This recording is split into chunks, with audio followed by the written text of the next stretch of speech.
Thank you, Liz. It's wonderful to be here. And it is an incredible day, evening for this gathering to be taking place. I'm not endorsing any political candidate, but as you no doubt heard between panels today, Hillary Clinton officially withdrew from the race for Democratic Party nominee and endorsed Barack Obama. She endorsed Barack Obama. Now, whatever you think of Obama or the Democratic Party, and I say this quite seriously that I am not endorsing anyone, and I'm Canadian, this has to be recognized as at least a partial victory for the forces gathered here tonight. Progressives and online media overwhelmingly backing Obama over Clinton were proven right, and the corporate media, struggling to play catch-up after their early Clinton coronation, was proven wrong again and again. Now, what happened officially today is that the candidate of the establishment lost, and in the process, the grassroots in this country, particularly the media grassroots, grew and grew. Now, Obama's victory has been powered, as you know, by very real rage at the invasion and occupation of Iraq, at the abandonment of New Orleans, at U.S. unilateralism on the world stage, at the inequalities created by a 30-year campaign to dismantle the New Deal. This movement that has grown has stunned the clueless mainstream press, and it has proven how much further left American voters are than the so-called political pundits, who are about as good, it would seem, as reading the American mind, as predicting the outcome of the disastrous invasion of Iraq. Now, the invasion of Iraq, I would argue, and I think many of you agree, and this really is the political significance of today's moment, is that Iraq was the decisive issue in the campaign. It was the one that voters returned to again and again. Clinton supported the war, Obama did not, and that matters. At long last,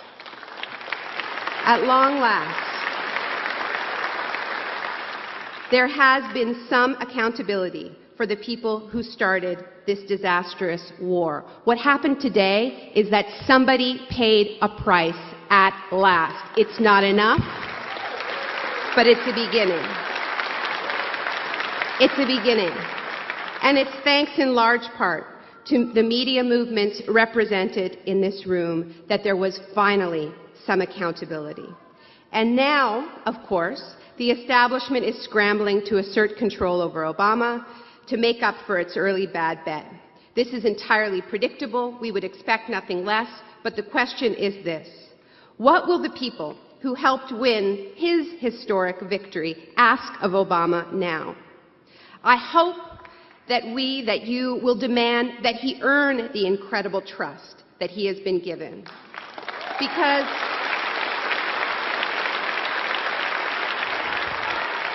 the hard truth is this: Obama may have the energy and the anger and the networks of the anti-war vote, but he does not have a plan to get us out of Iraq. What he has is a plan to downsize the occupation of Iraq, not to end it. He talks about keeping the green zone intact and calls that ending the war. Let me tell you, you cannot keep the green zone, which is the symbol of the foreign occupation of Iraq, without a massive troop presence that includes the military contractors like Blackwater as well.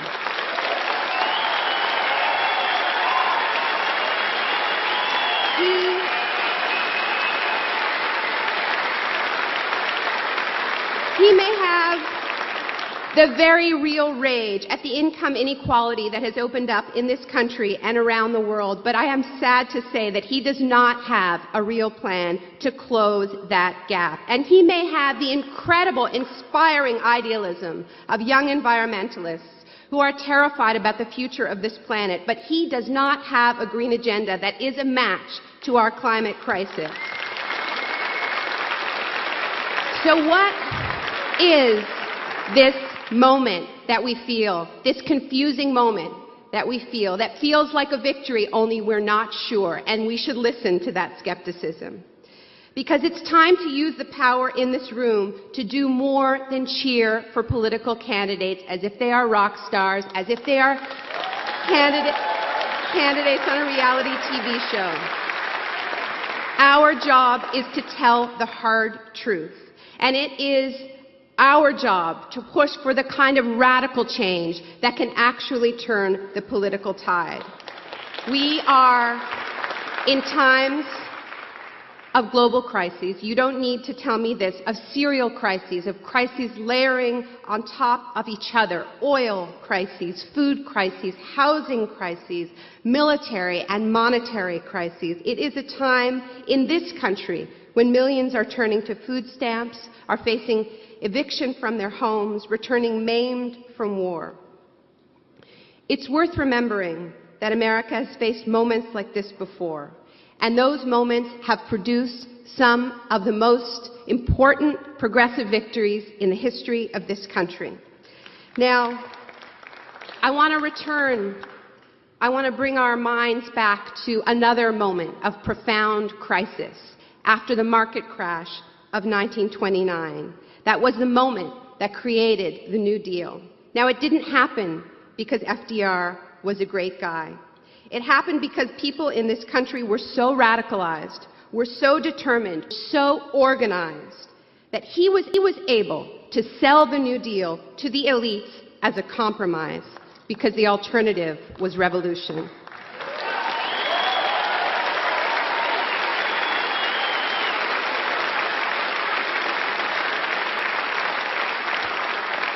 I don't know if you support Barack Obama. I don't know if you support any candidate, but I can tell you this, that the greatest gift that you could give him would be the gift of being that kind of a threat. The gift that he could be able to say to the Wall Street players that have funded his campaign, look, I've got no choice. They're crazy out there. I've got to get us out of Iraq. I've got to protect Americans from foreclosure. I've got to create a Green New Deal, because the credibility of the entire system is on the line. It's worth remembering the very special and important dynamics that created that process. The progressives of the 1930s drew energy from two key sources. They clearly saw the crisis as evidence of the failures of deregulated capitalism, the failures of laissez-faire economics. That's what created the crash. They had the correct diagnosis. They weren't afraid to make it.